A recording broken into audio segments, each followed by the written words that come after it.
Hello dear student, आप सभी का स्वागत है आर ओ की क्लास में और ज्ञान जीएस में आपका हार्दिक स्वागत है। तो आज हमारा क्लास नंबर 3 है। जैसा कि आप सभी लोगों को पता है कि हमारी जो सीरीज चल रही है वो भी प्रीवियस ईयर प्रश्न, विश्व और भारत के जितने भी प्रश्न अभी तक पूछे गए हैं जियोग्राफी के अंतर्गत, उन सभी की हम क्या कर रहे हैं, चर्चा कर रहे हैं। तो चलिए शुरू करते हैं और आज के प्रश्नों की बेहतरीन श्रृंखला आपके सामने प्रस्तुत है। तो आज के प्रश्नों को देखिएगा। पहला प्रश्न ही कितना बिंदास है, एकदम नंबर 1 प्रश्न है, क्योंकि आर ओ की स्पेशलिटी है नहीं। या दूसरा, या कौन सा नहीं है इसमें से, और आपके स्टेटमेंट और आपके मैचिंग करने के लिए बहुत सारे प्रश्न यहाँ से बनते हैं। तो आज का प्रश्न है कि जीवाश्म ईंधन के बाद भारतवर्ष की ऊर्जा आवश्यकताओं की पूर्ति के लिए दूसरा सबसे महत्वपूर्ण स्रोत क्या है। अब उसने प्रश्न जो बनाया बना दिया है कि जीवाश्म ईंधन के बाद, ठीक है, पूछ रखा है कि जीवाश्म ईंधन के बाद भारतवर्ष की ऊर्जा आवश्यकताओं की पूर्ति के लिए दूसरा सबसे महत्वपूर्ण स्रोत क्या है। जल विद्युत ऊर्जा, वायु ऊर्जा, परमाणु ऊर्जा, या हम कह सकते हैं सौर ऊर्जा। तो कौन सा आंसर सही होगा? तो देखिएगा, जीवाश्म ईंधन, अगर हम जीवाश्म ईंधन की बात करेंगे तो देखिएगा, जैसे पेट्रोलियम, पेट्रोलियम हो गया आपका कोयला, और प्राकृतिक गैस। अगर हम बात करेंगे तो ये क्या है, आपके जीवाश्म ईंधन है।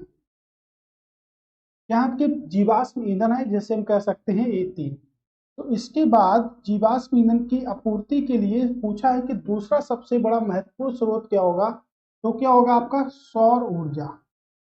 क्या स्रोत होगा आपका? सौर ऊर्जा सबसे महत्वपूर्ण स्रोत होगा आपका जीवाश्म ईंधन की आपूर्ति के लिए। क्या होगा? सौर ऊर्जा।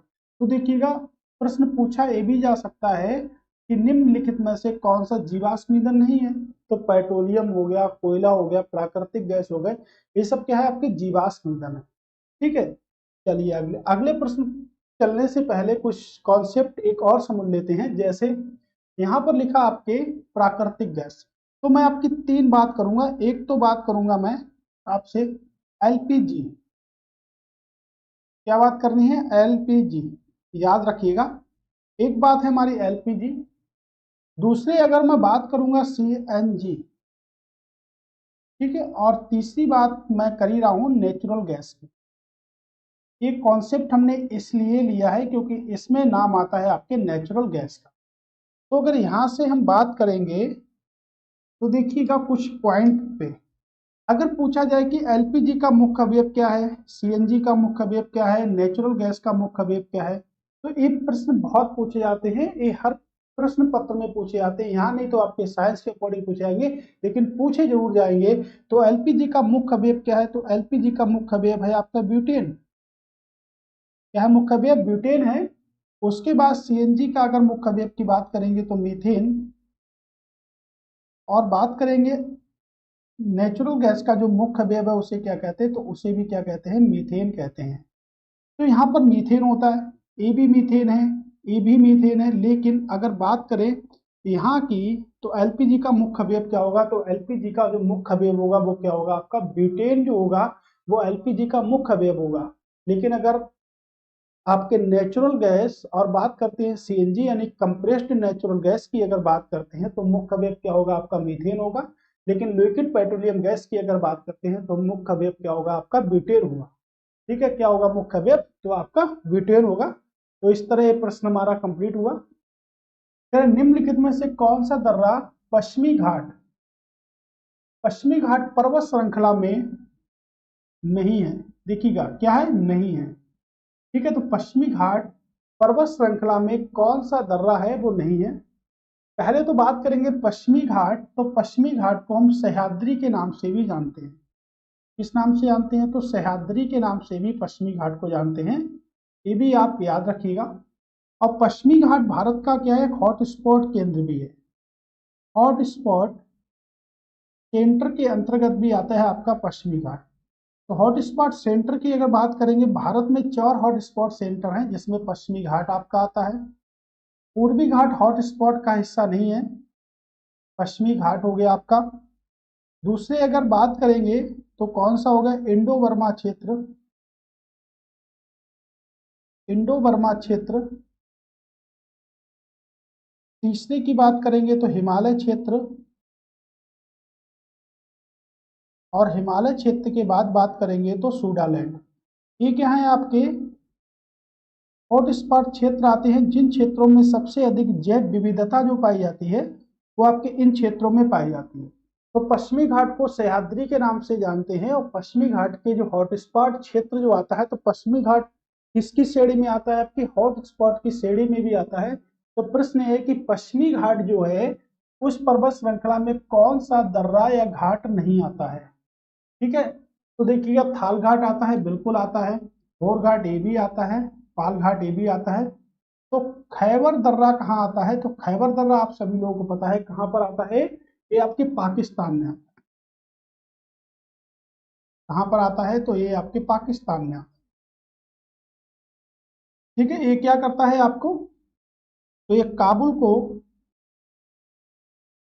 को पेशावर से जोड़ता है। काबुल को पेशावर से जोड़ता है। ठीक है, याद रखिएगा कहाँ से जोड़ेगा, तो काबुल को कहाँ से जोड़ेगा, तो काबुल को पेशावर से जोड़ता है, इस बात का याद रखिएगा। ठीक है, तो खैबर जो दर्रा है वो कहाँ पर है? वो आपके पाकिस्तान में है। और अगर बात करेंगे ये सब अभी कहाँ पर है, तो ये सब आपके पश्चिमी घाट के अंतर्गत आते हैं। और पश्चिमी घाट को हम हॉट स्पॉट केंद्र की श्रेणी में भी रखते हैं, लेकिन पूर्वी घाट जो है वो हमारे हॉट स्पॉट का क्षेत्र नहीं है। ठीक है, पूर्वी घाट जो है वो हमारे हॉट स्पॉट का क्षेत्र नहीं है। तो प्रश्न ये भी बना है पेपर में कि निम्नलिखित में से कौन सा क्षेत्र है जो हॉट स्पॉट के अंतर्गत नहीं आता है? तो पूर्वी घाट जो है वो हॉट स्पॉट के अंतर्गत नहीं आता है। तो हॉट स्पॉट के अंतर्गत ये भारत के 4 आते हैं। ठीक है, जिन्हें हम कहते हैं पश्चिमी घाट, इंडो बर्मा क्षेत्र, सूडालैंड और हिमालय क्षेत्र। ठीक है, कह रहा भारत के लिए निम्नलिखित में से कौन सा असत्य है? भारत के लिए कौन सा असत्य है या कौन सा सही नहीं है? बात वही है, असत्य असत्य असत्य। ठीक है, भारत विश्व का 7वां सबसे बड़ा देश है। तो देख लेते हैं, भारत जो है विश्व का 7वां सबसे बड़ा देश है। तो सबसे बड़ा देश क्या है? तो सबसे बड़ा देश जो है रूस है। रूस के बाद आपका कनाडा,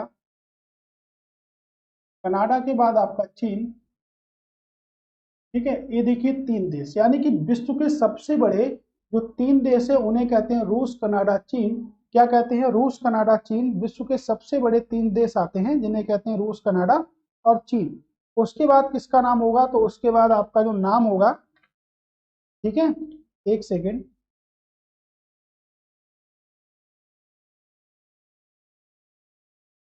ठीक है, देखिएगा सबसे बड़ा जो देश है वो आपका रूस है, तो उसके बाद कनाडा है, फिर आपका चीन है, उसके बाद अगर हम बात करेंगे तो कौन सा होगा? तो देखिएगा अमेरिका। ठीक है, अमेरिका होगा, फिर ब्राजील, ब्राजील के बाद ऑस्ट्रेलिया। ठीक है, ये आपके 6 हो गए। और भारत की बात करेंगे तो भारत आपका 7वां नंबर। भारत किस नंबर पर? 7वें नंबर पे। तो भारत का 7th नंबर है। ठीक है, और रूस का क्या है? पहला नंबर। अब आप ध्यान से सुनिएगा, रूस का क्षेत्रफल के मामले में पहला नंबर है, लेकिन जनसंख्या के मामले में बात करेंगे तो 9वां नंबर है। तो जनसंख्या के मामले में रूस का 9वां नंबर है और क्षेत्रफल में पहला नंबर है। पहला पॉइंट ये नोट करिएगा।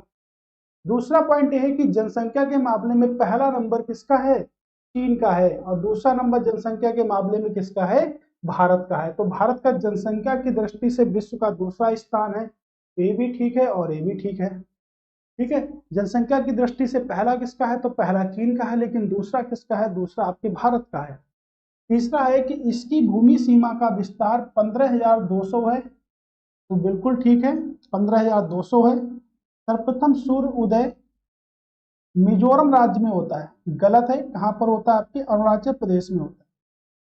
सबसे पहले जो सूर्य उदय होता है वो आपके अरुणाचल प्रदेश में होता है। और अरुणाचल प्रदेश के किस क्षेत्र में होता है? तो डोंग वैली।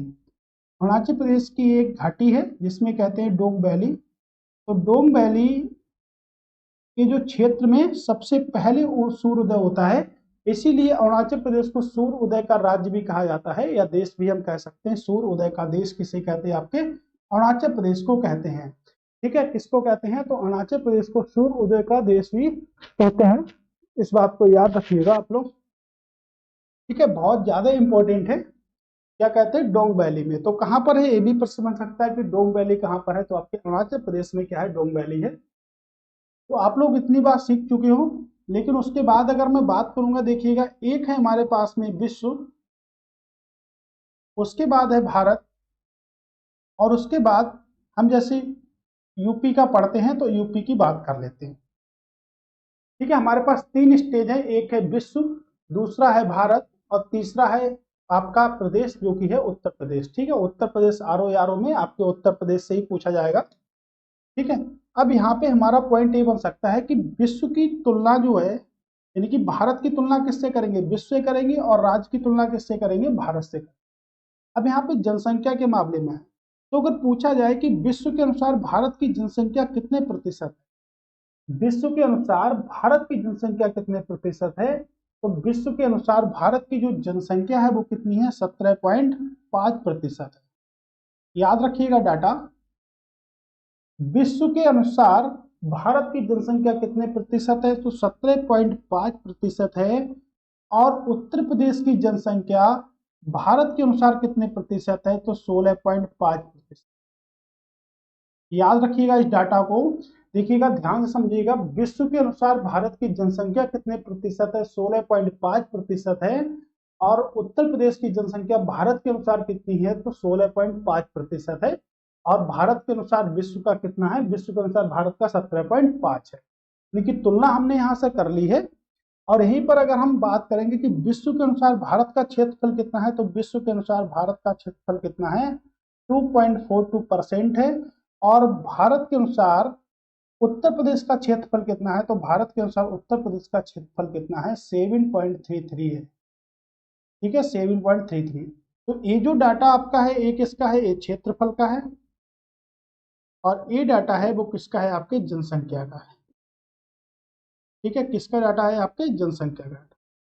तो विश्व के अनुसार भारत की जनसंख्या 17.5, भारत के अनुसार उत्तर प्रदेश की जनसंख्या 16.5, विश्व के अनुसार भारत का क्षेत्रफल 2.4%, भारत के अनुसार उत्तर प्रदेश का क्षेत्रफल 7.33% होता है।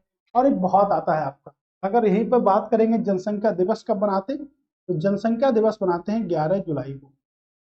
ठीक है, क्षेत्रफल दिवस नहीं होता है, जनसंख्या दिवस होता है। तो इसकी जो आंसर होगा वो क्या होगा? आपका डी। क्योंकि सूर्योदय अरुणाचल प्रदेश के डोंग वैली में होता है। गांव की बात करेंगे तो अंजू विलेज में। ठीक है, डोंग वैली अंजू विलेज में होता है। आपको पूरी इंफॉर्मेशन मैंने आपको बता दी है। ठीक है, फिर निम्नलिखित किस द्वीप को वादे की भूमि के रूप में जाना जाता है? तो किस द्वीप को वादे की भूमि के रूप में जाना जाता है? क्यूबा को, जावा को, सुलावेली को, या मिंडानावा को? यानी कि लैंड ऑफ प्रॉमिस कहा जाता है। ठीक है, लैंड ऑफ प्रॉमिस इंग्लिश में भी लिखे आ सकता है कि लैंड ऑफ प्रॉमिस किसे कहते हैं? तो लैंड ऑफ प्रॉमिस कहते हैं मिंडा नोवा को। ठीक है, इतनी सी बात आप याद रखिएगा, लैंड ऑफ प्रॉमिस किसे कहते हैं। तो ऑप्शन नंबर डी हमारा एकदम राइट आंसर होगा। ठीक है, ऑप्शन नंबर डी क्या होगा? राइट आंसर होगा। कहां पर पाया जाता है? तो आपके फिलीपींस में पाया जाता है। कहां पर मिलेगा आपको? तो फिलीपींस में मिलेगा। ठीक है, कहां पर मिलेगा? तो आपको फिलीपींस में मिलेगा, यानी कि मनीला। कैपिटल क्या है फिलीपींस की? तो फिलीपींस की कैपिटल है मनीला। फिलीपींस में आपके विश्व की सबसे गहरी खाई, विश्व की सबसे गहरी खाई, विश्व की सबसे गहरी खाई क्या नाम है? Mariana trench. Mariana trench, trench बोल दो या खाई बोल दो, किस महासागर में स्थित है? तो आपके पैसिफिक सी, यानी कि प्रशांत महासागर में आपके स्थित है, या ओशियन में आपके स्थित है।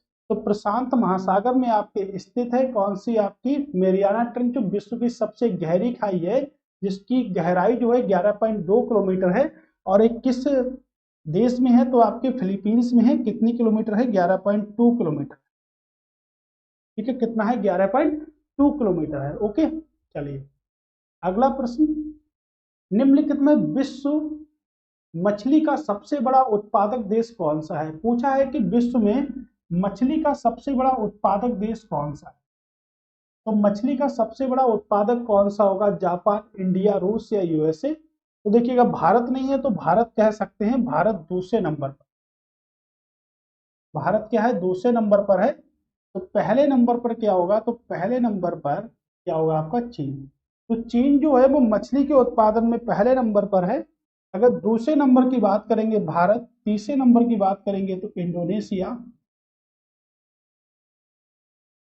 ठीक है। चौथे नंबर की बात करते हैं फोर्थ प्लेस पर, तो फोर्थ प्लेस पर पेरू, और पेरू के बाद फाइव प्लेस पर क्या होगा आपका?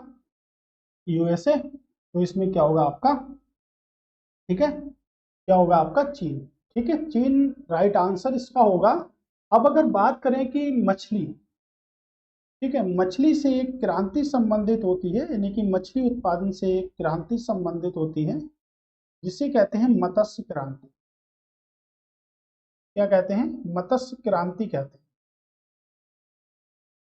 ठीक है, तो मत्स्य क्रांति की अगर बात करेंगे तो इकोनॉमिक्स में अगर पूछा जाए कि मत्स्य क्रांति, और मत्स्य क्रांति को हम क्या कहते हैं? नीली क्रांति। ठीक है, क्या कहते हैं? नीली क्रांति। तो नीली क्रांति का जनक किसे कहते हैं? हीरालाल चौधरी को कहते हैं। हीरालाल चौधरी को नीली क्रांति का जनक कहते हैं। अब इससे अगर लगातार हम प्रश्न बनाएं तो प्रश्न ये भी बन सकता है कि आपने पंचवर्षीय योजनाएं तो पढ़ी होंगी, तो ये भी प्रश्न बन सकता है, और अभी बना भी है, एक एग्जाम है सीडीएस का, उसमें एक प्रश्न बना भी है कि नीली क्रांति का जो संबंध है किस पंचवर्षीय योजना से है। ठीक है, अब प्रश्न थोड़े नए टाइप के आएंगे। तो नीली क्रांति का जो संदर्भ है वो किस पंचवर्षीय योजना से है? तो सातवीं पंचवर्षीय योजना, सातवीं पंचवर्षीय योजना।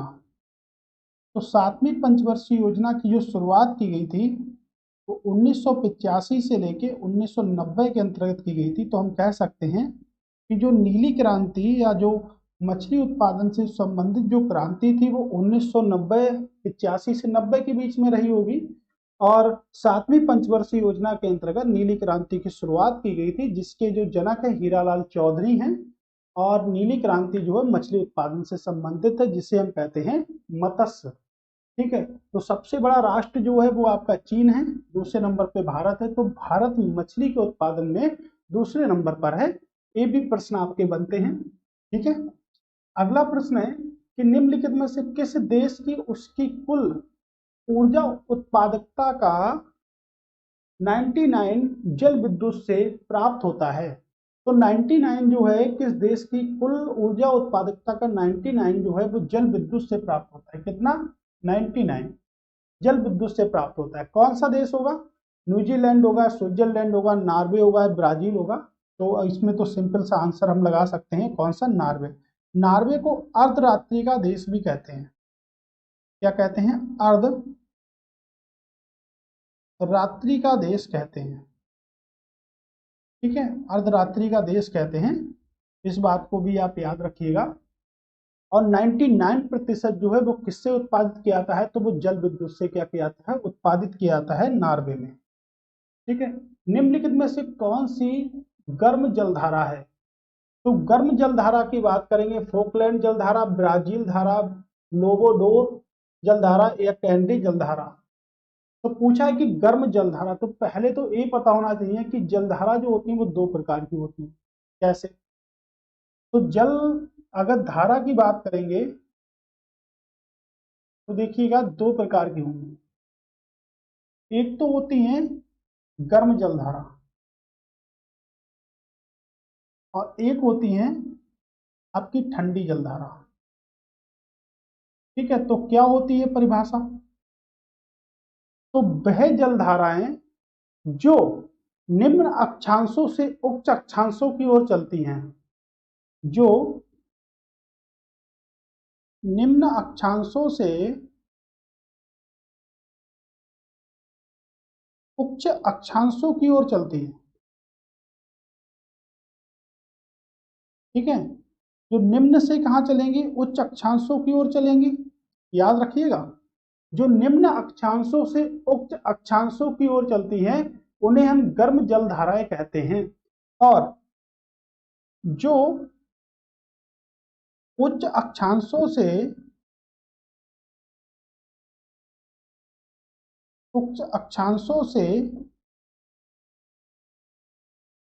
निम्न अक्षांशों की ओर चलती हैं, निम्न अक्षांशों की ओर चलती हैं, यानी कि उच्च से कहाँ चलती हैं, निम्न अक्षांशों की ओर चलती हैं, उन्हें ठंडी जलधाराएं कहते हैं। क्या कहते हैं, ठंडी जलधाराएं। तो देखिएगा, ये आपकी ठंडी जलधारा है, लोवोड्रोर आपकी ठंडी जलधारा है, कनारी आपकी ठंडी जलधारा है। ठीक है, तो ब्राजील जो धारा है वो आपकी कैसी जलधारा है, वो आपकी गर्म जलधारा है। ठीक है, गल्फ स्ट्रीम कैसी जलधारा है, आपकी गर्म जलधारा है। तो गल्फ स्ट्रीम भी आपकी कैसी है, गर्म जलधारा है। आला नीलो, ये भी आपकी कैसी जलधारा है, गर्म जलधारा है। ठीक है, याद रखिएगा, यानी कि गल्फ स्ट्रीम भी एक आपकी गर्म जलधारा है जो आपके निम्न अक्षांश से उच्च अक्षांश की ओर चलती है, और वे जलधाराएं जो उच्च अक्षांश से निम्न अक्षांश की ओर चलती हैं उन्हें ठंडी जलधारा कहते हैं। तो आपकी फोकलैंड हो गया, लोबोडोर हो गया, लोब्रोडोर हो गया, और आपकी कैनरी आपकी, और इसमें अगर बात करेंगे तो कैनरिज, जो आपकी जलधाराएं कैसी जलधाराएं, आपकी ठंडी जलधाराएं। तो ये प्रश्न आपके पेपर में हर साल पूछा जाता है, हर साल बनता भी है, इसलिए मैंने आपको डिटेल पार्ट में बताया है। तो प्लीज इसको याद करिएगा, और एक बेहद इंपॉर्टेंट प्रश्न है आपके लिए। ठीक है, अगला प्रश्न क्या है कि पश्चिमी एशिया का सबसे बड़ा तेल उत्पादक राज्य है। ठीक है, तो पश्चिमी एशिया में सर्वाधिक तेल उत्पादक देश कौन सा है। तो वैसे तो अगर बात करेंगे पूरे विश्व में, तो पूरे विश्व में अगर बात करेंगे तो सबसे बड़ा जो आपका तेल उत्पादक जो है वो क्या है, आपका अमेरिका। ठीक है, अमेरिका की कैपिटल है वाशिंगटन, वाशिंगटन। मुद्रा की बात करते हैं, वाशिंगटन डीसी। आप लोग बताएंगे कि डीसी में यहाँ पर क्या लिखते हैं, तो डिस्ट्रिक्ट ऑफ कोलंबिया लिखते हैं। डिस्ट्रिक्ट ऑफ कैलिफोर्निया नहीं लिखेंगे, डिस्ट्रिक्ट ऑफ कोलंबिया लिखेंगे। ठीक है, और प्रश्न है कि हमारा सर्वाधिक तेल उत्पादन कहाँ होता है, तो आपके सऊदी अरब में। ठीक है, कहाँ पर होता है, सऊदी अरब में भी होता है, आपके वेनेजुला में होता है। ठीक है, कहाँ पर होता है, आपके वेनेजुला में होता है। ठीक है, तो यहाँ पर जो आंसर होगा वो क्या होगा, आपका सऊदी अरब प्रमुख तेल उत्पादक की श्रेणी में आता है आपके। ठीक है, कह रहे हैं विश्व का सर्वाधिक कॉफी उत्पादक देश कौन सा है।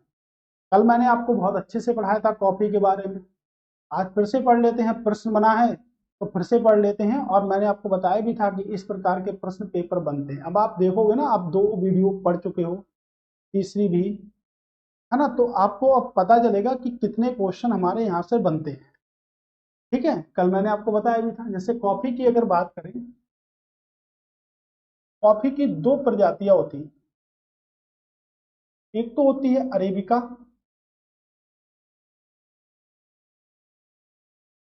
और एक होती है आपकी रोबस्टा। ठीक है, 2 प्रजातियां होती हैं। तो अधिक ऊंचाई पर कौन सी पाई जाती है, अरेबिका जो होता है वो अधिक ऊंचाई पर पाई जाती है, और रोबस्टा जो होती है वो आपकी कम ऊंचाई पर पाई जाती है। तो रोबस्टा के लिए तापमान जो होता है वो आपका ए तापमान काम कर जाएगा 20 से 30, और इसके लिए कौन सा तापमान होगा, 15 से 20 डिग्री सेंटीग्रेड का। ठीक है, तो अधिक ऊंचाई पर कौन सी पाई जाती है। ठीक है, तो अधिक ऊंचाई पर अगर बात करेंगे, ठीक है, अरेबिका पाई जाती है। कॉफी में एक पदार्थ होता है जिसे हम कहते हैं कैफीन। कौन सा पदार्थ होता है, कैफीन पदार्थ होता है कॉफी। ठीक है, कॉफी अगर बात करेंगे तो सबसे ज्यादा विश्व में कहाँ पर पाई जाती है, ब्राजील में पाई जाती है। लेकिन अगर वहीं हम भारत में बात करेंगे तो भारत में सबसे ज्यादा जो कॉफी पाई जाती है वो आपके कर्नाटक, कर्नाटक के बाद बात करेंगे तो तमिलनाडु, और तमिलनाडु के बाद की बात करेंगे तो देखिएगा केरल। यानी कि भारत के पश्चिमी घाट ये किस क्षेत्र में आते हैं, पश्चिमी घाट की श्रेणी में, किस श्रेणी में, पश्चिमी घाट की श्रेणी में क्या पाई जाती है, कॉफी की मात्रा सबसे अधिक पाई जाती है। और भारत में कॉफी जो पाई जाती है वो आपके चिकमगलुरु, चिकमगलुरु। तो चिकमगलुरु डिस्ट्रिक्ट में ही कॉफी अनुसंधान संस्थान भी है भारत में, और कॉफी सबसे ज्यादा पाई जाती है। तो चिकमगलुरु डिस्ट्रिक्ट में ही सबसे ज्यादा कॉफी का उत्पादन होता है। और आपकी कॉफी जो होती है वो दो प्रकार की होती है। इसमें जो आपका जो पदार्थ होता है वो क्या होता है, कैफीन। ठीक है, तो इसका आंसर क्या होगा आपके ब्राजील में। ठीक है, कॉफी को हम बोल सकते हैं, कहवा भी बोल सकते हैं। कॉफी बोलो या कहवा बोलो, बात एक ही है। लेकिन अगर हम, और भी हमने पिछली बार भी बात करी थी तो इस बार भी बात कर लेते हैं। जैसे आपके और भी होते हैं, जैसे तम्बाकू हो गया आपका। ठीक है, तम्बाकू में कौन सा पदार्थ होता है वो आपको पता है। तम्बाकू में क्या होता है, निकोटीन होता है। ठीक है, तम्बाकू में निकोटीन होगा। और अफीम, अफीम निकलती है किससे, पोस्ता से। बहुत आते हैं प्रश्न पेपर में। अफीम में आपके मॉर्फिन होगा। ठीक है, चाय में अगर बात करेंगे तो चाय में एक अम्ल होता है जिसे कहते हैं टैनिन। कौन सा अम्ल होता है, तो टैनिन अम्ल क्या होता है आपके चाय में होता है। ठीक है, तो चाय में जो होता है वो टैनिन अम्ल होता है। तो इस प्रकार हमारा एक प्रश्न बनता है कि सबसे ज्यादा कॉफी जो होती है वो कहाँ पर होती है आपके, ठीक है, ब्राजील में होती है। विश्व में सबसे ज्यादा कॉफी का उत्पादन जो होता है वो आपके कहाँ पर होता है, ब्राजील में होता है। ठीक है, कहाँ पर होगा कॉफी का उत्पादन सबसे ज्यादा, ब्राजील में होगा। ठीक है, ये देखिए। ठीक है, ये देखिएगा एक न्यूज है। यानी कि आप आर ओ की अगर तैयारी करते हैं तो वीडियो को ज्यादा से ज्यादा शेयर करिएगा आप लोग। क्योंकि आप जितना से ज्यादा शेयर करेंगे, जितना आप लाइक करेंगे वीडियो को, जितना कमेंट्स करेंगे, उतना ही अच्छा आपको हम एक प्लेटफॉर्म दे पाएंगे। क्योंकि हमको आपके लाइक कमेंट से मोटिवेशन मिलता है, और जितना अच्छा आप हमको मोटिवेट करेंगे उतनी ज़्यादा आपको हम ज़्यादा से ज़्यादा क्लासेस आपको दे पाएंगे। ठीक है, तो आप अगर बने रहते हैं और हमारे साथ में आप जुड़े रहते हैं, और पेपर देने के बाद आपको बताते हैं कि भाई ऐसा है कि हम आपके क्लास से पढ़ने के बाद हमारा सिलेक्शन हुआ, तो आपके लिए देखिएगा क्या है, एक प्राइज भी है। ठीक है, और आपको हम अपने यहाँ संस्थान में बुलाएंगे और आपको बताएंगे कि आपको एक प्राइज भी दिया जाएगा आपके सिलेक्शन के बाद में। ठीक है, और यहाँ से बताएंगे आप लोग कि हम यहाँ से तैयारी करे थे इसलिए हमारा सिलेक्शन हो गया। ठीक है, तो यहाँ से आप लोग बने रहिएगा हमारे साथ में। अब प्रश्न है कि लोम्बोक जलडमरू मध्य किंदु द्वीपों के मध्य है। तो देखिएगा, किंदु द्वीपों के मध्य बाली व लोम्बोक के, लोम्बोक व संभावा के, संभावा व जावा के, या जावा या बाली के। अब अगर बात करी है तो लोम्बोक जलडमरू ने अगर बात की है तो किंदु द्वीपों के मध्य है। थोड़ा सा कंफ्यूजन क्वेश्चन ये बनेगा आप लोगों के लिए, क्योंकि इसमें बाली आ रहा है, लोम्बोक भी आ रहा है, जावा और आपका ये तो नहीं हो सकते। ठीक है, ये दो प्रश्न हमारे नहीं हो सकते। तो कौन कौन सा होगा। ठीक है, आपका अगर देखा जाए तो आपका ए आंसर आपका ठीक है, एकदम आंसर नंबर डी। ठीक है, आंसर नंबर डी। ऐसे बहुत जलडमरू मध्य होते हैं, जैसे आपको अगर देखा जाए जलडमरू मध्य है आपका बेरिंग। एक जलडमरू मध्य बहुत ही इंपॉर्टेंट है, बेरिंग जलडमरू मध्य। अब प्रश्न बनेगा कि किससे किससे संबंध करता है। ठीक है, बेरिंग जलडमरू मध्य किससे संबंधित है, किससे किससे संबंध करेगा आपका। ठीक है, तो इस प्रकार के प्रश्न भी आपके बनते हैं, और आप सभी लोगों को पता भी है कि इस प्रकार के प्रश्न भी बनते हैं। ठीक है, ऐसे ही आपका एक मलक्का है जलडमरू मध्य। ठीक है, ऐसी एक आपका होमोर्ज, वेरी वेरी मोस्ट इंपॉर्टेंट। ठीक है, तो ये तीन आपके काफी इंपॉर्टेंट होते हैं। अब देखिएगा क्या होता है इसमें कि जब ये प्रश्न पेपर में आते हैं तो ये हमको ये लगते हैं कि ये कैसे कैसे प्रश्न बन रहे हैं हमारे पेपर में, और कैसे इनको हम सॉल्व करेंगे। लेकिन इस पे हम आपके लिए चैप्टर भी लेके आएंगे और कंप्लीट इस पे देखेंगे। तो देखिएगा, ये आपका अलास्का, यानी कि कह सकते हैं यूएसए में है, और ये रूस को अलग करता है। इसको अलग करता है, रूस को अलग करता है। ये देखिएगा, अगर इसकी अगर मैं बात करूं मलक्का की, तो दुनिया का सबसे लंबा जलडमरू मध्य है। इसकी लंबाई 800 किलोमीटर है। और ये क्या करता है, ये अंडमान को अंडमान को दक्षिणी चीन सागर से अलग करता है, दक्षिणी चीन सागर से अलग करता है। होर्मुज़ आपके पेपर में इस बार पूछा जाएगा, यानी कि फारस की खाड़ी को ओमान की खाड़ी से अलग करता है और हिंद महासागर से जोड़ता है। ठीक है, प्रश्न फिलहाल इतना ही आएगा आपके पेपर में कि फारस की खाड़ी को ओमान की खाड़ी से कौन सा अलग करता है, तो होर्मुज़ जो आपका जलडमरू मध्य है अलग करता है। ऐसे ही एक कंफ्यूजन है आपका पाक जलडमरू मध्य। जब पाक की बात आती है तो लोग यहाँ पर आंखें बंद करते हैं और लगा देते हैं पाकिस्तान, लेकिन ये अलग करता है भारत को श्रीलंका से। इससे अलग करता है, भारत को श्रीलंका से अलग करता है। ठीक है, भारत को किससे अलग करेगा, तो भारत को ये अलग करेगा श्रीलंका से। ओके, किससे अलग करेगा भारत को, तो भारत को अलग करेगा ये श्रीलंका से। ओके, अगला है आपका, ठीक है, ये तो प्रश्न बहुत ही आते हैं। प्रकृति में प्राप्त सूची ए को सूची बी से सुमेलित करना है। इस प्रकार के प्रश्न आप लोग देख ही रहे हैं। जैसे हीरा, हीरा क्या होता है, तो हीरा एक कार्बन है। बिल्कुल, अब देखिएगा पहले का अगर फोर्थ है तो यही आंसर सही है। सोचने समझने की बात नहीं, मैंने आपको बताया कि बहुत ही सरल होते हैं। चलिए मिलान कर लेते हैं। संगमरमर की बात करेंगे तो संगमरमर क्या है, रेत क्या है, तो रेत आपका सिलिका है। मणिक क्या है, एल्यूमिनियम ऑक्साइड है। और संगमरमर आपका क्या है, कैल्शियम है। देख लीजिएगा, ठीक है। और आपका बिल्कुल एकदम करेक्ट आंसर हो चुके हैं। ठीक है, अगर आपको एक भी पता है तो आपके सबके सब ठीक हो जाएंगे। हीरा की बात करेंगे तो हीरा जो है कार्बन का अपर रूप होता है। तो कार्बन के दो अपर रूप होते हैं, कार्बन के अपर रूप। तो कार्बन के दो अपर रूप हैं, एक तो है हीरा,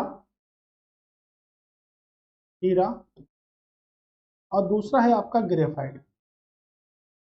तो हीरा व ग्रेफाइट जो है कार्बन का अपर रूप है। ठीक है, संगमरमर हो गया, रेत हो गया, मणिक हो गया, तो ये सब आपके कार्बन के अपर रूप है, हीरा व ग्रेफाइट। ठीक है, याद रखिएगा इसको, बात को। ये भी देखिएगा, ये भी कुछ इसी प्रकार का क्वेश्चन है कि चार्ड से क्या मिलेगा, नाइजर से क्या मिलेगा, रबाडा से क्या मिलेगा, वेनिस से क्या मिलेगा। तो देखिएगा, रबाडा से अगर बात करेंगे तो कॉफी मिलेगी हमें। मान लीजिएगा हमें एक पता है कि रबाडा से कॉफी होती है, रबाडा में, और सी का फोर्थ होता है। तो सी का फोर्थ होता है। लो भाई, हो गया। इससे सरल प्रश्न नहीं बनता, मेरे उम्मीद में तो इससे सरल प्रश्न नहीं बनता। आप लोगों के लिए अगर बनता है तो ठीक है, लेकिन मुझे अगर इसमें से एक भी पता है, चलिएगा मानते हैं कि ये नहीं पता, तो हमें पता है कि भाई जो चार्ट होता है इसमें यूरेनियम सबसे ज्यादा मिलेगा, नाइजर में पेट्रोलियम मिलेगा। तो देखिएगा पहले का सेकंड हो गया, पहले का क्या हो गया, सेकंड। अब पहले का क्या हुआ, सेकंड वाला। ठीक है, क्या कोई कंफ्यूजन लग रहा है क्या। ठीक है, पहले का क्या हुआ, एक सेकंड। ठीक है, एक सेकंड, देखते हैं क्या प्रश्न सही है क्या। ठीक है, हाँ, तो इसमें थोड़ा सा गलत हो गया प्रश्न। तो ठीक है, मैंने आपको बताया कि रबाडा जो होगा वो किससे होगा, कॉफी से होगा। ठीक है, तो रबाडा जो है वो कॉफी से ही है। ठीक है, ये चार्ट जो होगा वो आपके पेट्रोलियम से होगा। ठीक है, ऑप्शन आपका यही सही होगा, लेकिन ये कहाँ से होगा, पेट्रोलियम से होगा। ठीक है, अब उसके बाद जो हमारा आता है, ठीक है, आपका तीसरा अगर बात करेंगे, इसमें देखिएगा पहले का तीसरा हो गया। ठीक है, अब जे हमने कर लिया आपके फोर्थ का, तो दूसरे का क्या होगा, दूसरा ही रहेगा, यानी कि यूरेनियम। ठीक है, दूसरे का दूसरा, और एक यहाँ पहुंच जाएगा आपके पहले में। तो आंसर कौन सा हमारा ठीक होगा, तो आंसर ठीक होगा आपका थर्ड। थर्ड आंसर बिल्कुल ठीक होगा, कोई कंफ्यूजन की बात नहीं है। लेकिन अगर मैं बात इसमें करूं, चलिए बात कर लेते हैं कि कपास के लिए कौन सी मिट्टी आवश्यक है। तो कपास के लिए काली मिट्टी। तो काली मिट्टी जो है वो आपकी कपास के लिए बेहद आवश्यक है। पेट्रोलियम, लिक्विड पेट्रोलियम गैस का मुख्य अवयव क्या होता है आपके, ब्यूटेन होता है। यूरेनियम की अगर बात करेंगे तो देखिएगा यूरेनियम, यूरेनियम को कहते हैं येलो केक, यानी कि पीला केक के नाम से यूरेनियम को जानते हैं। यूरेनियम जो विश्व में सबसे अधिक पाया जाता है वो पाया जाता है कजाकिस्तान में। कजाकिस्तान में सबसे अधिक पाया जाता है। कजाकिस्तान के बाद आपके कनाडा, कनाडा के बाद आपके ऑस्ट्रेलिया में सबसे अधिक मात्रा में पाया जाता है। भारत में बात करेंगे तो भारत में जादूगोडा की खानों में पाया जाता है सबसे ज्यादा, और जादूगोडा की खाने जो हैं वो आपके कहाँ पर है, झारखंड में है। तो भारत में अगर बात करेंगे जादूगोडा की खानों में सबसे अधिक, और एक कहाँ पर है, झारखंड में है। उत्तर प्रदेश में बात करेंगे तो उत्तर प्रदेश के ललितपुर जिले में सबसे ज्यादा यूरेनियम का उत्पादन होता है। कहाँ पर होता है सबसे ज्यादा यूरेनियम का उत्पादन? तो सबसे ज्यादा उत्तर प्रदेश के ललितपुर जिले में यूरेनियम का उत्पादन होता है। ठीक है, सबसे ज्यादा उत्पादन यहीं पर आपके होता है ना। भारत में तटीय राज्यों की संख्या कितनी है? तो भारत में तटीय राज्य कितने हैं? तो भारत में सभी को पता है कि तटीय राज्य की जो संख्या है, ये लंबाई है, तो दीपों सहित अगर बात करेंगे तो दीपों सहित लंबाई कितनी है आपके, ठीक है, 7516.6 किलोमीटर है। और भारत में कितने तटीय राज्य हैं आपके? 9 तटीय राज्य हैं। कितने तटीय? तो तटीय रेखा आपके 9 राज्यों से मिलती है। ठीक है, 9 राज्यों में सबसे लंबी आपके साथ मिलेगी गुजरात के साथ। तो देखिएगा, सबसे लंबी गुजरात के, उसके बाद आंध्र प्रदेश। तो दो आप याद रखिएगा, सबसे लंबी किसकी? गुजरात की। सबसे दूसरे नंबर पे आपके आंध्र प्रदेश, फिर कह सकते हैं महाराष्ट्र। ठीक है, महाराष्ट्र के बाद केरल, कर्नाटक, तमिलनाडु, ठीक है, गोवा और पश्चिम बंगाल। आपके हो गए 8 राज्य, और 10वां हो गया आपका उड़ीसा। तो इन 5 राज्यों से सबसे ज्यादा, ठीक है, तटीय रेखा इन 9 राज्यों से मिलती है। तो 9 राज्यों के साथ जो सीमा बनाती है वो क्या है? 7516.6 किलोमीटर। सबसे लंबी तटीय रेखा किससे मिलती है? आपके गुजरात से मिलती है। तो सबसे लंबी तटीय रेखा किससे मिलती है? आपके गुजरात से मिलती है। उसके बाद किससे मिलेगी? तो उसके बाद आपके आंध्र प्रदेश से मिलेगी। ठीक है, फिर 9 राज्य आपके कौन कौन से हैं ये आपके सामने लिखे गए हैं। ठीक है, कह रहे हैं भारत के निम्नलिखित में से किन राज्यों में थारू जनजाति निवास करती है? तो थारू जनजाति भारत के किन राज्यों में निवास करती है? बिहार, मध्य प्रदेश, झारखंड, बिहार, छत्तीसगढ़, हिमाचल प्रदेश, उत्तराखंड व उत्तर प्रदेश। तो किन राज्यों में निवास करती है आपकी थारू जनजाति? अगर बात करें तो थारू जनजाति देखिएगा दीपावली को शोक पर्व के रूप में बनाते हैं। सबसे पहला पॉइंट, दीपावली को, दीपावली को शोक पर्व के रूप में बनाते हैं। पहला पॉइंट, के रूप में मनाते हैं। ठीक है, आपके अगर देश की बात करेंगे तो देखिएगा नेपाल में पाई जाती है। कहां पर? नेपाल में। ठीक है, तो नेपाल में पाई जाती है। और नेपाल की जो सीमा है वो आपके उत्तर प्रदेश से लगती है। तो उत्तर प्रदेश में भी थारू जनजाति पाई जाती है। उत्तर प्रदेश के बाद बिहार के चंपारण जिले में थारू जनजाति पाई जाती है। और चंपारण के बाद उत्तराखंड में भी लगती है आपकी। नेपाल की सीमा पश्चिम बंगाल से भी लगती है, झारखंड से लगती है, लेकिन वहां पर आपके नहीं पाई जाती है। तो नेपाल की टोटल जनसंख्या में से 6.6% क्या है आपकी? थारू जनजाति है। और उत्तर प्रदेश, बिहार और उत्तराखंड राज्यों में पाई जाती है। उत्तर प्रदेश की बात करेंगे तो देखिए गोरखपुर क्षेत्रों में पाई जाती है, जहां पर तराई क्षेत्र आपके होंगे, यानी कि गोरखपुर के तराई क्षेत्रों में, यानी कि तराई क्षेत्रों में पाई जाती है। ठीक है, जहां पर तराई क्षेत्र होंगे। बिहार के चंपारण जिले में पाई जाएगी। चंपारण हो गया आपका, मुंगेर हो गया, यहाँ पर पाई जाएगी।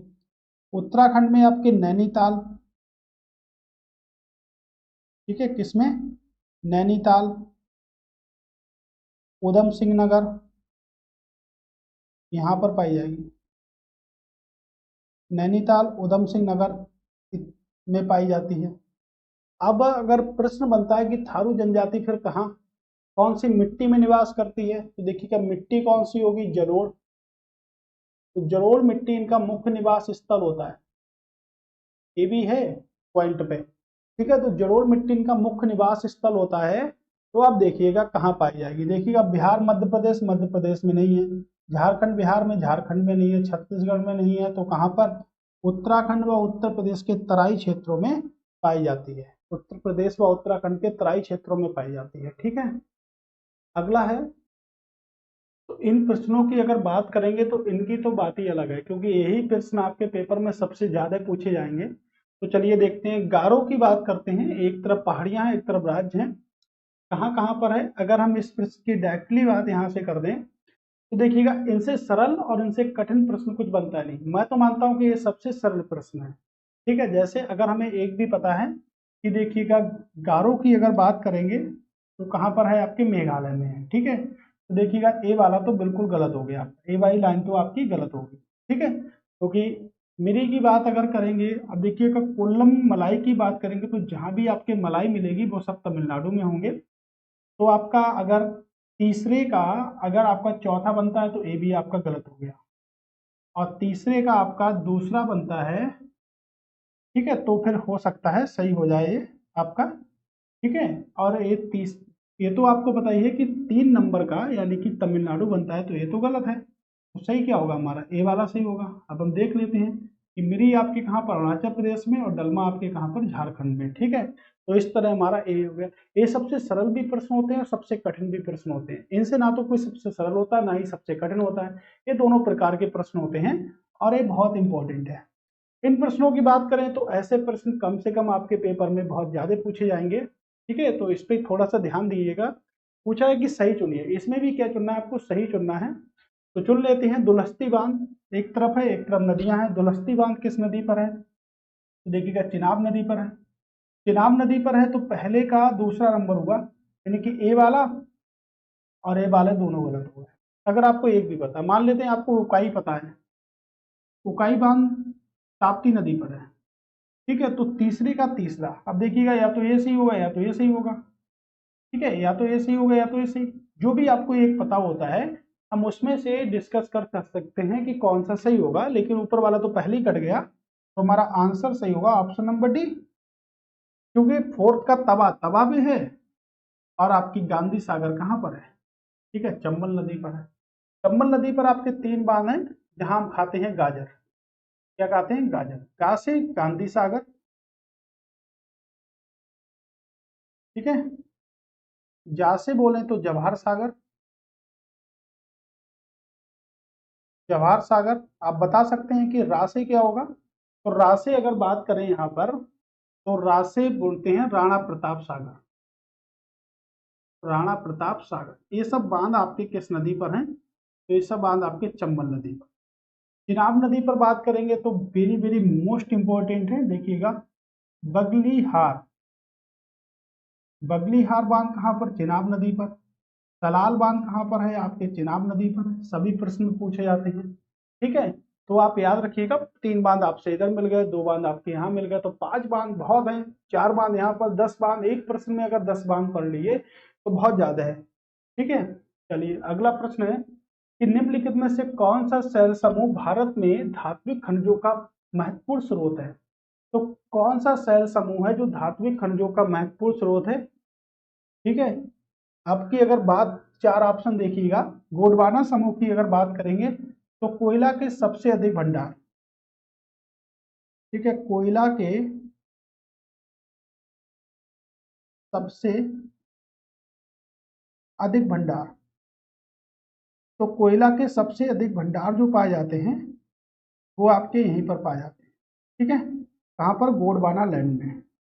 और अगर धारवाड़ समूह की बात करेंगे तो खनिजों के लिए बेहद प्रसिद्ध है, तो ऑप्शन आपका डी, यानी कि छोटा नागपुर का पठार हो गया, वो भी आपके खनिजों के लिए प्रसिद्ध है। तो कह सकते हैं कि छोटा नागपुर का पठार ये भी क्या है, खनिजों के लिए प्रसिद्ध है, तो उसी का एक पार्ट है छोटा नागपुर का पठार। कहाँ पर है, आपके झारखंड में इसका सबसे ज्यादा क्षेत्र है। और झारखंड में बात करेंगे तो झारखंड की किन पहाड़ियों पर है, तो झारखंड की किन पहाड़ियों पर है, तो आप कह सकते हैं पारसनाथ की पहाड़ियों पर।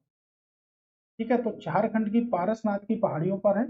और पारसनाथ की पहाड़ियों को बोलते हैं मधुबनी की पहाड़ियां। तो मधुबनी की पहाड़ियां बोले या पारसनाथ की पहाड़ियां बोले, बात एक ही है। और इसे भारत का रुर कहते हैं, खनिजों के लिए बेहद प्रसिद्ध है। और अगर कौन सा शैल समूह पूछा जाता है तो शैल समूह की बात अगर करेंगे तो धारवाड़ शैल समूह जो है वो खनिजों के लिए प्रसिद्ध है।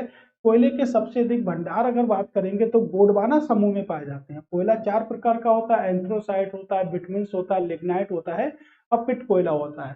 तो खनिजों का क्षेत्र कहते हैं किसे, झारखंड के पठार यानी कि छोटा नागपुर का पठार भी किसके लिए प्रसिद्ध है, आपके खनिजों के लिए प्रसिद्ध है। ठीक है, अगला है कि चुक्का का माटा चिली निम्नलिखित में से किस खनिज के लिए प्रसिद्ध है, यानी कि पूछा जा रहा है चिली में सबसे पहले किस खनिज के लिए प्रसिद्ध है। तो देखिएगा चुक्का कमाटा ये चिली में एक अवयव होगा, एक किस खनिज के लिए प्रसिद्ध है, बताइएगा क्या होगा इसका आंसर। अगर मैं बात करूं, तांबा हो गया, लौह अयस्क हो गया, चांदी हो गया, मैग्नीज हो गया। ठीक है, अगर सबसे पहले हम इस साइड में भारत की बात कर लेते हैं, तब तक आप लोग बताइएगा क्या होगा। अगर तांबा की बात करेंगे तो तांबा के लिए खाने प्रसिद्ध हैं जिसे हम कहते हैं खेतड़ी। देखिए राजस्थान में सबसे ज्यादा भारत में तांबे का उत्पादन होता है, तो खेतड़ी की जो खाने हैं वो किसके लिए प्रसिद्ध है, आपके तांबा उत्पादन के लिए प्रसिद्ध है, नंबर 1। नंबर 2 की अगर बात करेंगे लौह अयस्क, तो कुंद्रेमुख, कुंद्रेमुखी की जो खाने हैं आपके झारिया की खाने हैं झारखंड में। कुंद्रेमुख आपके कहाँ पर है, कर्नाटक में है, यहाँ पर प्रसिद्ध है लौह अयस्क के लिए। अगर चांदी के लिए पूछे तो राजस्थान की जावर खाने, राजस्थान की जावर खाने चांदी के लिए प्रसिद्ध हैं। और मध्य प्रदेश में सबसे ज्यादा मैग्नीज का उत्पादन होता है, मैग्नीज का उत्पादन। विश्व स्तर पर अगर मैग्नीज की बात करेंगे तो चीन में होता है। अब विश्व स्तर पर अगर चांदी की बात करेंगे तो सबसे ज्यादा कहाँ पर होता है, मैक्सिको में होता है। कहाँ पर होता है, मैक्सिको में होता है विश्व स्तर पर चांदी का उत्पादन। ठीक है, लौह अयस्क की बात करेंगे तो लौह अयस्क के लिए खाने प्रसिद्ध हैं। एक तो ऑस्ट्रेलिया में खान है पिलवारा की, पिलवारा की जो खान है वो ऑस्ट्रेलिया में है, वो बहुत ही ज्यादा प्रसिद्ध है। ब्राजील में एक खान है जिसे कहते हैं काजरस, ये ब्राजील में है। और दुनिया की सबसे बड़ी लौह अयस्क की खान है, और पिलवारा जो है वो आपके ऑस्ट्रेलिया में है और सबसे बड़ी खाने हैं इसकी लौह अयस्क की। ठीक है, लेकिन चिली जो है वो किसके लिए प्रसिद्ध है, आपके तांबे के लिए। तो Cu यानी कि 29 जिसका परमाणु क्रमांक होता है उसके लिए प्रसिद्ध है आपका चिली। ठीक है, तो उसके लिए क्या है, आपका चिली प्रसिद्ध है। अब ये प्रश्न देखिएगा, ये भी उसी की तर्ज पर, लेकिन आज कितने प्रश्न हमने पढ़े जो कि आपकी सूची ए से सूची बी को सम्मिलित करा रहे हैं, इसके अलावा उनका कोई काम ही नहीं है। ठीक है, तो सूची ए को सूची बी से सम्मिलित कराने का काम कर रहे हैं आपके एक प्रश्न। तो एक प्रश्न देखिएगा, जैसे घास के मैदान हो गए आपके, ठीक है, तो पंपाज जो घास के मैदान होते हैं वो कहाँ पर पाए जाएंगे, वो अगर हम कह दें तो अर्जेंटीना में। ठीक है, अर्जेंटीना मिलेंगे। तो पहले का थर्ड यानी कि पहले का थर्ड होगा तो ये तो गलत हो गया। ठीक है, अब आपके दो ऑप्शन हैं और आप दो ऑप्शन में से निकाल सकते हैं। ठीक है, हमने देखा कि जो पुटेज होता है वो कहाँ पर, आपके हंगरी में। ठीक है, पुस्टेज तो देखिएगा पहले का चौथा। अब अगर हम बात बढ़ेंगे, बेल्ट कहाँ पर, आपके ऑस्ट्रेलिया में। ठीक है, बेल्ट आपके ऑस्ट्रेलिया में ना होकर बेल्ट कहाँ पा जाएंगे, आपके दक्षिण अफ्रीका में। ठीक है, और डाउन्स आपके कहाँ पर पाए जाएंगे, आपके ऑस्ट्रेलिया में। ऑप्शन कौन सा सही होगा आपका, ऑप्शन आपका सही होगा ऑप्शन नंबर 1। ठीक है, ऑप्शन नंबर 1 आपका एकदम राइट आंसर होगा। ठीक है, ऑप्शन नंबर 1 में कोई कंफ्यूजन नहीं है और यही हमारा एकदम राइट आंसर। ठीक है, याद रखिएगा इस बात को। अगला है आपका कि निम्नलिखित में से कौन सुमेलित नहीं है। तो निम्नलिखित में से कौन सुमेलित नहीं है, धान, गोविंद। ठीक है, धान की प्रजाति गोविंद होती है। गेहूं की जो प्रजाति होती है वो क्या शुष्क सम्राट होती है, तो गेहूं की प्रजाति जो होती है वो शुष्क सम्राट नहीं होती है, सोनाली होती है, सोनाली, पूसा, ये सब प्रजाति होती हैं। तो यही आपका सुमेलित नहीं है, यानी कि बी सुमेलित नहीं है। अरहर की पारस होती है, बिल्कुल ठीक है। मटर की प्रकाश होती है, तो मटर की प्रकाश है आपके, ये भी बिल्कुल ठीक है। तो आपके अगर बात करी जाए, ठीक है, गेहूं की प्रजाति कौन सी होती है, तो गेहूं की प्रजाति की अगर बात करें तो गेहूं की आपकी सोनाली प्रजाति होती है, ठीक है। और भी कई सारी प्रजाति होती है, जैसे अमृत अगर कह दें,